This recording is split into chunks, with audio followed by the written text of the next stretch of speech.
রোদ ঝলসানো তপ্ত দিন অন্যদের কাছে কঠিন হলেও এমন দিনগুলোই কক্সবাজারের লবণ চাষীদের বেঁচে থাকার মূল শক্তি। তবে বৈরী আবহাওয়া আর টানা বৃষ্টিতে এই শিল্পে নেমেছে নীরব বিপর্যয়। কক্সবাজারের বিস্তীর্ণ লবণের মাঠে যেখানে প্রতিদিন সাদা সোনার ঝিলিক ছড়িয়ে পড়ত, সেখানে এখন জমে আছে বৃষ্টির পানি। মৌসুম শেষ হওয়ার আগেই উৎপাদন বন্ধ হয়ে যাওয়ায় ভেঙেছে হাজারো লবণ চাষীর স্বপ্ন। উৎপাদনের মৌসুমের মধ্যে যদি ফেলাইলে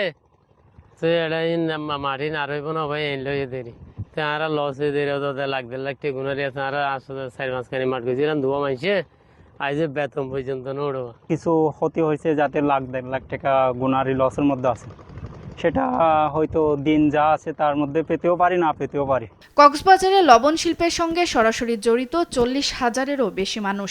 প্রায় 12 দিন উৎপাদন বন্ধ থাকায় দৈনিক গড়ে প্রায় 3 লাখ মেট্রিক টন উৎপাদন কম হয়েছে বলে জানিয়েছে লবণ শিল্পের উন্নয়ন কার্যালয়। আমাদের উৎপাদনে একটা প্রভাব পড়ছে, উৎপাদনটা আসলে কম হয়েছে, প্রায় 3 লাখ মেট্রিক টনের মতো লবণ কম উৎপাদন হয়েছে বৃষ্টির কারণে। কিছুটা ঘাটতি দেখা যাচ্ছে, তবে সামনে আবহাওয়ার পূর্বাভাস অনুযায়ী একটা তাপদাহের সম্ভাবনা আছে প্রায় 2 সপ্তাহের মতো।